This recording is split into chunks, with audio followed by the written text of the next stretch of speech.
Um, this is actually a positive Xbox video for once. There's some negativity. So if anybody doesn't want to hear any negativity about Microsoft or Xbox, leave. This is cool. That 3.5 minute like previous UI video they had sucked really, really, really, really, really bad. I'm gonna try to, because I remember like you can't curse the first 30 seconds, otherwise it kind of take you out. Sure. That last one was horrible. It was so dumb. It's other people talking about the UI. It's like I need to see the UI. You need to show me how it operates. This was it. This was 40 seconds of, it's kind of fluff, but there's activity feed, message, Twitter, see all the sharing options. So they showed you taking a screenshot. That you press it to do a screenshot. You hold it to capture a game clip.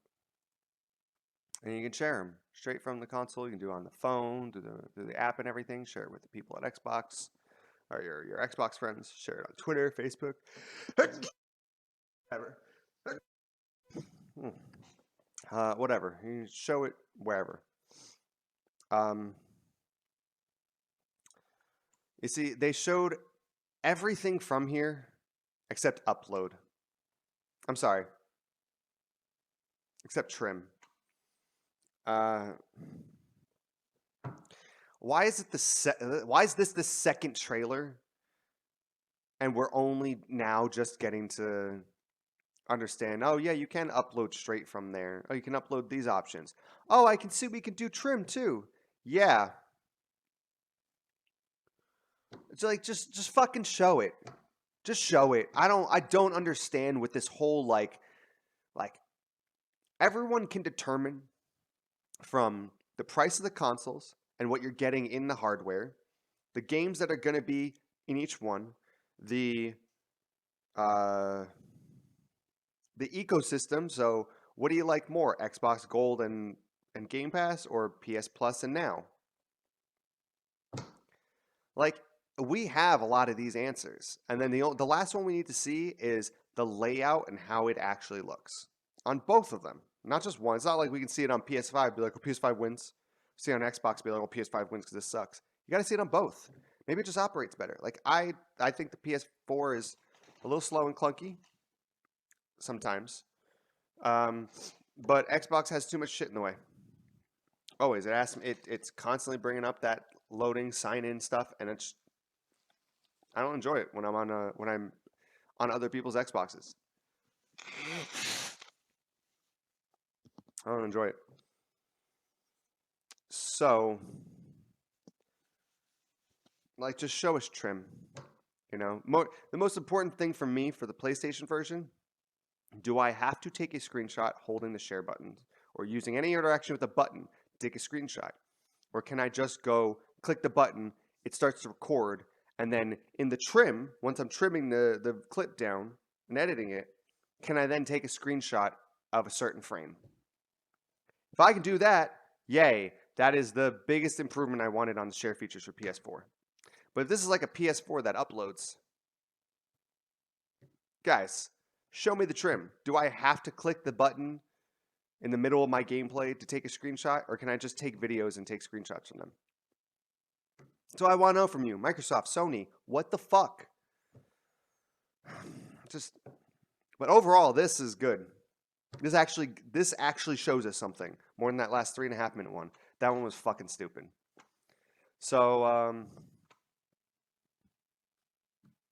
yeah, like comment, subscribe, do whatever. Let me know what system you're excited for. I'm excited for neither of them on release. More on PS5, but I'm gonna be doing a whole video on their whole like ray tracing Ultimate Edition bullshit, which Xbox is doing the same thing. So this just is confirming there's not really a console war anymore. There's whichever one you're more comfortable with, and then there's the better option, which is PC gaming. It's a more expensive one. It's the more expensive one, but oh, what did I clicked G6. So yeah, just this is cool. It's cool to actually see it. Um,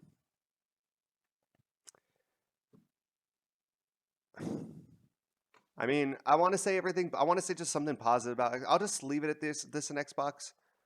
I will say maybe I'll edit this out and put this extra, like the extra stuff that I learned from the UI or confirmations we got from the UI. Everyone who's like talking about storage space and then they're saying the games and oh how you can transfer them both back and forth, that does not have any. There's no problems. I'd say with the PS4 and storage space on just games. If you just have to re-download games and it's just going to take a while. It's going to take a while on there. It'll have faster Wi-Fi and it'll be faster too on the PS5 or Xbox Series X than they were on the Xbox One or the PS4. But when you're talking about storage space, your OS is going to constantly be getting small little updates. It's not going to take up like 100 gigabytes, but it's going to take up some space. What's going to be the majority of the space that's not fucking games? Your footage. And if you have the why are they putting the options there and then they limit the storage? It's like the Series S should have been at a terabyte. It should have been on a terabyte. And if they lost money on it, boo fucking who. It's an all digital edition. Have a 1 terabyte. Then you actually have a selling point past the PS5 digital. But there's not a goddamn thing that you can say over that other than it's $100 cheaper. But it is cheaper. It's not going to be 1440, 120 frames like they're spouting it is. It's not. Especially with games that have ray tracing. Oh, yeah. Yeah, Series S is going to be a 1440p box. No, it's not. The Series X is going to be a 1440p box that does lower frame rates at 4K. You know, like Ori, 140 frames Ori, 120 frames Ori, I mean, like, my PC does that. The GTX 980 I had was doing that, the original Ori, not Will the Wisp. I didn't load that on that one. But what is that? Like $150 graphics card? Come on. So this is just the fact that they have trimming and uploads. I mean, how do they save the video files? Do you save the original? Does it replace the originals? Is it a compressed version that has to be decompressed to open it up and re-edit it? And then you only have the trimmed versions? That's a lot of fucking space for something that is limited to and not being really able to be switched out. 512 gigabytes. That's a lot of fucking space. So what are you going to do? You're only going to take videos from one fucking game? Like this overall, what we saw here with the share features, this was good. But we're going to keep coming up with that fucking storage option. We're going to keep coming up with it. And I'm not saying that Sony has a better solution. Because they don't have nobody has a solution. They have better workarounds. So Sony's workaround, long-term could be a better workaround. Xboxes might be a long-term better workaround. You don't fucking know, but none of them have a solution. But at the very least, the base model does have 825 gigabytes. It's not much, but it's more than 1.5 times the storage of a system that's not 1.5 times the price less. It's $100 less. It's 25% off. For like half the storage extra, a little more.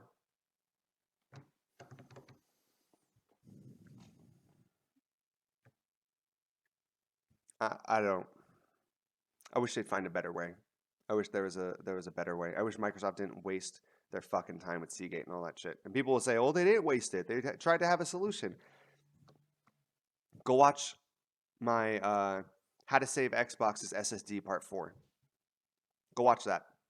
And then you can come back here and comment on it. Go watch that video. If I can try to link it, if I can figure it out, I'll link it. There's a better way to do this. There's a much better way to do it. They could have done it. Or what they could have done is, since they're cheaping out here on the I/O, well, now there's only one USB. I don't have an Xbox. I haven't owned a last generation Xbox, so I don't know what changes they made to the Series S. I mean, to the One S or the X. There's one USB in the front. Whatever it has in the back. Like, they couldn't just have, like, the Xbox and Sony. They couldn't just have, hey, here's an extra slot that you can put, a list of these PCI Gen 4 M.2s in, or a Gen 3, or you can do a Gen 3. It's not going to run PS5 games or Xbox Series X games. It'll run last gen games. But you can use this one of certain list of NVMe's, open up your Xbox to a point where we'll leave it easily accessible, and you won't void your warranty. So you can do it immediately out of the box, no problems. And you just put your own fucking one in. So if I want to spend $200 on a terabyte, but then I have a terabyte Gen 4 NVMe SSD, I put that in my fucking computer. If I'm done with it on here and I get out of the Xbox, I have something to use it for. But both of Sony's options and Sony and Microsoft's options are just workarounds. And I don't like it. Yeah, I don't think it's something that everybody needs on launch. Which is going to kind of be hard to then sell in 6 months a 512 gigabyte like streaming box when games are now going to be kind of around 75 to 100 gigabytes, let alone all this stuff. So good luck, Microsoft. You should have listened to Moore's Law and just given away the Series S with the fucking subscription and just taking the loss. Or just put a terabyte in and we wouldn't be having, we'd be still having a discussion. We wouldn't be having this stupid discussion here.